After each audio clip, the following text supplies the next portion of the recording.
after the Rath Yatra, I went down to Los Angeles for my initiation ceremony there.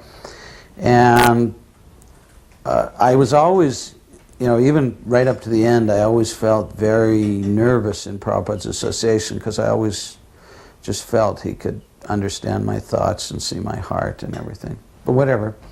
When it came time for me to come up and get my beads, Prabhupada said, I walked up to the Vyasa-san and offered my obeisances, and as I was starting to offer my obeisances, he said, "So, you are brahmachari?" But I was just so nervous, I didn't know what to do, so I just continued offering my obeisances. And so someone was trying to tell me, "Prabhupada's talking to you, Prabhupada's talking to you," but I just kept offering. I wanted to avoid, because he was like God, to me it was like he's come to save me, and it was a relief, a relief of a huge burden. I mean, in the material world I was in such material anxiety, and Prabhupada had relieved my burden, and he was so beautiful, and so I was very shy. But then afterwards it kind of struck me that maybe he's given me a blessing that I'm a brahmachari. And by Krishna's grace I never got married, and here I am, struggling. I was contemplating, because I had this thing in my mind that I hope I have a good name. It was very important to me that the name that because I so far had liked everyone's name that I had met as initiated devotees, but I was worried that I would get a name that just didn't sound right, that wasn't me, but I knew that I had to accept it because it was obviously, because Prabhupada knew what my spiritual name was, so he was going to call me by that name. So it was just a struggle going on inside my, completely on a superficial platform. It had nothing to do with it was just distraction. My mind was just distracting me from. But I had some significance, I knew, so I dwelled on it as long as I needed to. And I was thinking, the name, I was attracted to a particular name. I thought, well, maybe I'll get that name. This is a good name. I like the sound of that name. And the name was Madan Mohan.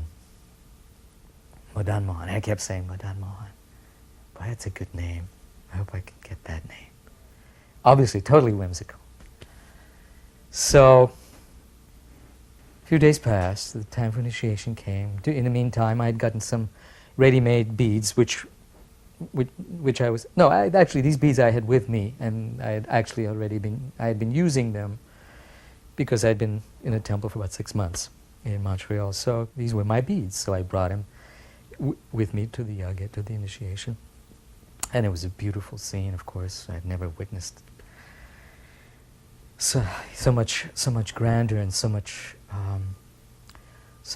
effortless grace, all in such a small, in a small space, and with such simple gestures. It was a wonderful experience. But so during this, Prabhupada would take the beads from somebody, then chant on them, then return them. When it came my turn, I hand him my beads. So he takes my beads, and they're not overly small. They were like the same size that most other beads were. But they were, on the small side. So I hand him the beads, and he takes them, and he looks at them with disapproval. And he says, "You couldn't have gotten bigger beads?" And at that moment I'm thinking, beads, and I'm like, all of a sudden, I'm already being, I'm demolished. I have no land to stand on. I'm just like this. I didn't know what to say, so I'm quiet. I don't know. I think I shrugged, and he took the bead. He chanted, and while he was chanting, I'm thinking, Madan Mohan, Madan Mohan. And that's, the mind is just going on. I mean, it was like on hold, waiting. Finally he begins chanting, he hands me the beads, and before I take them, he says, Is there already someone named Madan Mohan? And then all the devotees are going, oh yes, yes, Prabhupada, here he is. And then with that, there's not a split second even. Your name is Bharadraj. Chant, 16. I was invited to come up to his room to receive the Brahminical initiation, the Gayatri mantra. So I was really excited, and I walked into the room, and I gave my obeisances, and then Prabhupada motioned to me, he said, come closer.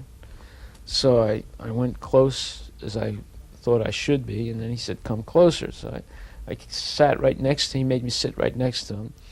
And then he gave me a piece of paper to look at with the Gayatri mantra on it. And then he said, come a little closer, and then he began to repeat the words of the mantra, sort of, close to my ear. So I was very excited. We were alone in the room, and it was very intimate. So after that, I was going to leave the next morning. So he began to speak to me a little bit. He said, so you are leaving? And I said, yes, Prabhupada.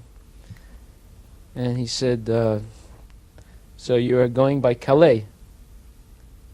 So I was wondering, why is he saying this? I mean, how does he even know about Calais?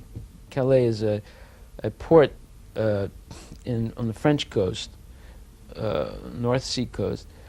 And I was going from Dover to Boulogne. So I said, no, Prabhupada, not Calais. The hovercraft doesn't go from where I get from Dover to Calais. He said, you are sure? I said, yes, Prabhupada, you're wrong.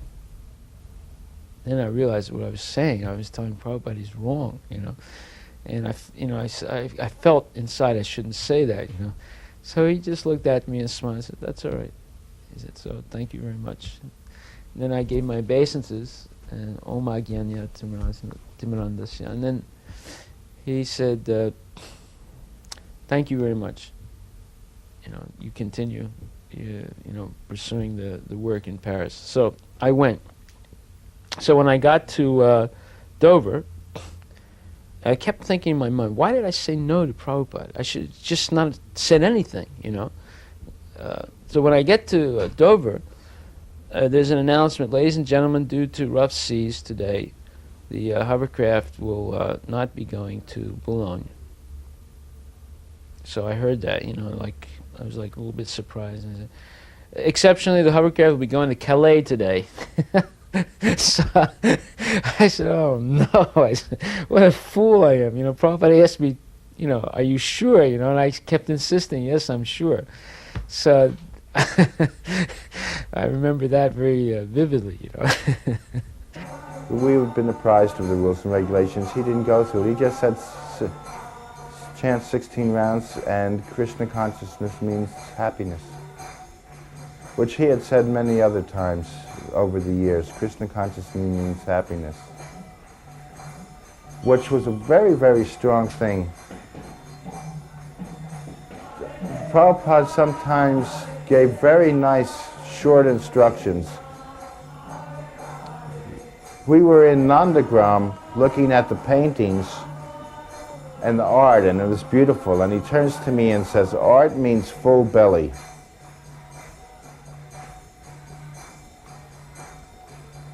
Very poignant, very short, very sweet, and full bit of philosophy. He said, if someone is hungry, they cannot think about making or looking at art. They're thinking about filling their bellies. So the Krishna consciousness means happiness was very powerful through the years. And he said it at the initiation.